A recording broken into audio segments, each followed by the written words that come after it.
será que Deus só olha o coração, a intenção do coração, ou precisa ter um conjunto de fatores para que você possa servir bem aquela comunidade de fé, né?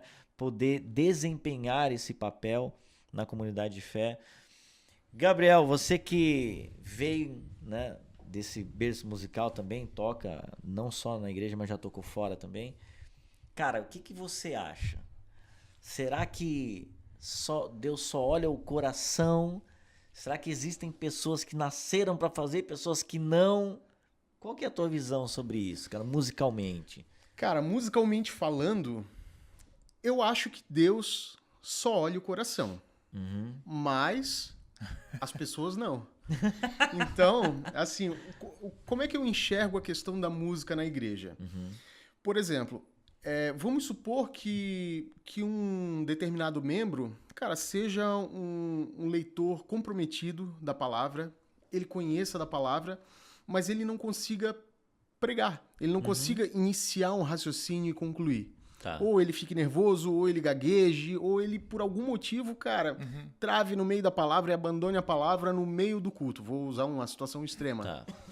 Por mais que Deus olhe o coração dele, que ele seja um cara comprometido com a palavra, ele não está apto para pregar para as pessoas.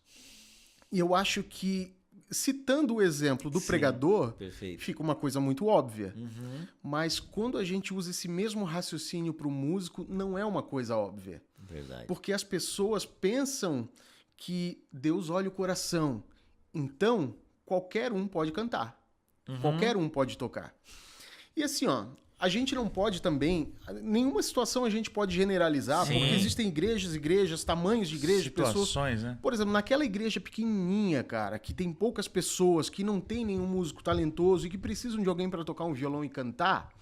Às vezes aquela pessoa que não tá tão apta musicalmente, ela vai fazer toda a diferença ali porque é o que a igreja tem. Perfeito. Mas, cara, existem igrejas que são grandes, que tem muitos músicos talentosos e que às vezes por uma panelinha, por uma intimidade maior ali com o pastor, pessoas sem talento são colocadas e pessoas com talento ficam no banco.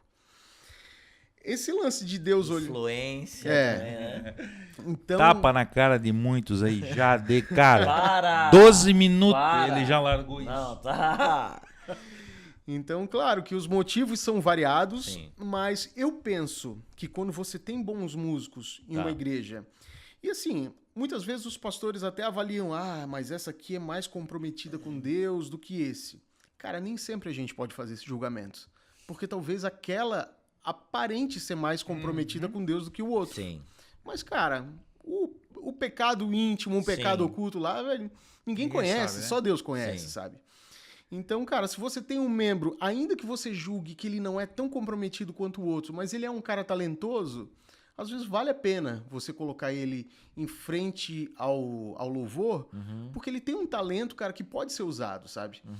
A música, ela conduz as pessoas à oração. E se você, cara, coloca ali uma pessoa que não é músico, que não é tão talentosa, cara, às vezes gera aquela estranheza, gera aquele desconforto e o negócio não flui como deveria fluir. Na barreira do corpo, né? Porque Sim. Isso, cara, isso é incrível.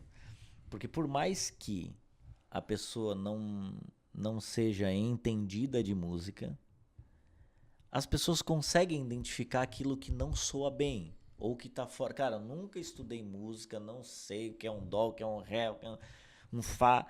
Mas essa pessoa aí tá estranha. Sim. Né?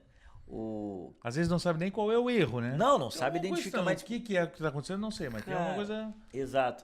Então tem muita gente, às vezes, que deixa de frequentar um lugar ou tem... E não falando que o evangelho é uma experiência apenas, não. Mas as pessoas olham, como o Gabi falou aqui. Então você vai num lugar onde alguma coisa está suando, ferindo a barreira do corpo ali, você vai ficar incomodado, dá aquela vergonha alheia. E aí aquele momento que era para ser um momento que é da condução do Ministério de Louvor para que a galera olhe para o Senhor, ele acaba pegando aquela atenção toda para ele por essa falta da técnica, né, Gabi? Eu acredito, cara, que tudo que a gente faz, a gente deve fazer como se fosse para Deus. Sim. Então, cara, partindo desse raciocínio, dessa palavra, cara, a gente deve fazer tudo com excelência. Perfeito. Cara, a excelência, ela deve ser uma característica do cristão. Sabe? Cara, se a gente olhar a criação, se a gente olhar tudo que a gente vive, cara, Deus fez tudo perfeito, velho. Se você olhar o funcionamento do corpo humano, se você olhar o funcionamento da natureza, cara, é tudo perfeito. Excelente. Então, eu acredito que a gente tem a obrigação de fazer tudo com excelência. Tem que ser tudo perfeito? Não, porque às vezes você não tem condição de fazer tudo perfeito. Tá. Mas você tem que fazer tudo com a maior excelência possível.